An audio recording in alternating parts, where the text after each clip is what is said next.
एक गांव में हीरा नाम का किसान अपने दो जवान बेटों के साथ रहता था। उसके पास जमीन का एक छोटा सा टुकड़ा था जिसमें वो लोग खेती करके अपना पेट पालते थे। उनकी जमीन बहुत उपजाऊ नहीं थी। कितनी भी मेहनत कर लो, थोड़े बहुत ही अनाज उगा करते थे।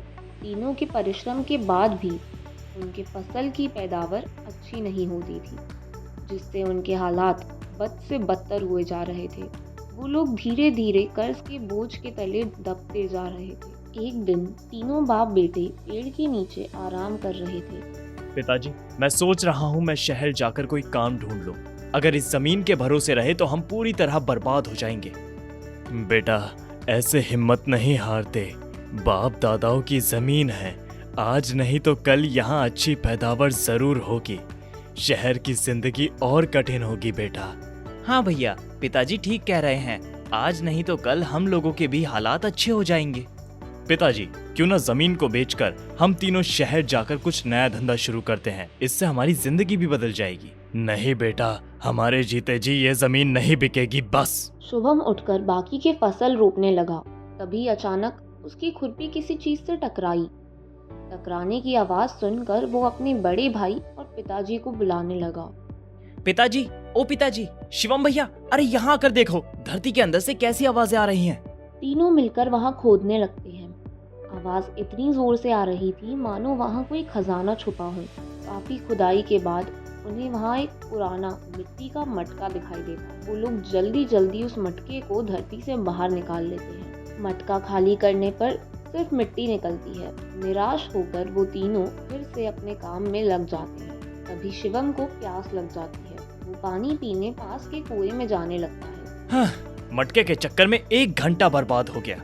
सोचा था खजाना मिलेगा तो अपने दिन फिर जाएंगे, मगर भगवान को ऐसा कहाँ मंजूर है। फिर अपनी खुरपी उसी मटके में रखकर कुएं से पानी पीने चला जाता है।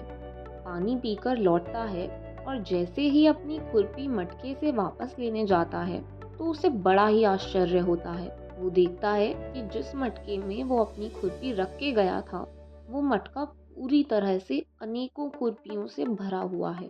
खुशी से ये बात वो अपने भाई और पिताजी को बताता है। उनके समझ में आ जाता है कि ये मटका कोई आम मटका नहीं है, बल्कि जादुई मटका है।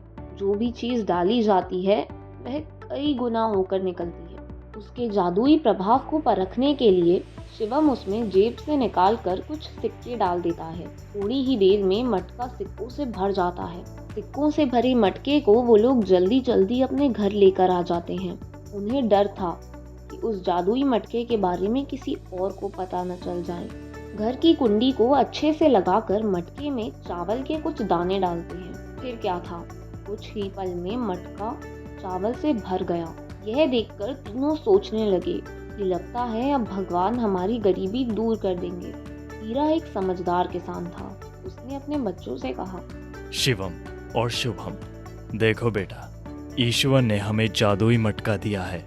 हम इसका उपयोग बहुत सोच समझ कर करेंगे। लालच में आकर कुछ नहीं करेंगे कि जिससे भगवान नाराज हो जाए। इस मटके को हम लोग अन्य जरूरतमंदों की सहायता करने के लिए भी इस्तेमाल करेंगे। पिता के समझाने के बाद भी बड़े बेटे के मन से लालच नहीं खत्म हुआ। उसे उस मटके के सहारे बहुत जल्दी अमीर बनना था। शहर जाकर नई जिंदगी शुरू करनी थी। उनके हालात धीरे धीरे बदलने लगे। धीरे धीरे बड़े भाई शिवम के मन में छल कपट आ गया। उसने सोचा, क्यों ना मैं मटके को लेकर शहर चला जाऊं और वहां एक बड़ा सा व्यवसाय शुरू कर खूब बड़ा आदमी बन जाऊं। शुभम और पिताजी गांव में खेती करके अपना गुजारा कर लेंगे। ऐसा सोचकर वो रात में चुपचाप मटके को लेकर घर से निकलने ही वाला था कि शुभम की आंख खुल गई। शिवम यह देखकर मटका लेकर भागने ही वाला था कि शुभम ने उसे पकड़ लिया। दोनों भाइयों के बीच खूब छीना झपटी होने लगी। लड़ाई की आवाज सुनकर हीरा की भी नींद खुल गई। वो बीच बचाव करने लगे, मगर दोनों बिल्कुल भी अपने पिता की बात नहीं माने। इसी बीच मटका शुभम के हाथ से छूटकर धम से धरती पे गिरा और गिरकर चूर चूर हो गया। अब क्या था, जादुई मटका दोनों भाइयों की गलती के कारण टूट चुका था। अब उन्हें अपने पिता की बात समझ आ रही थी, मगर उनके पास पछताने के सिवा और कोई उपाय नहीं था।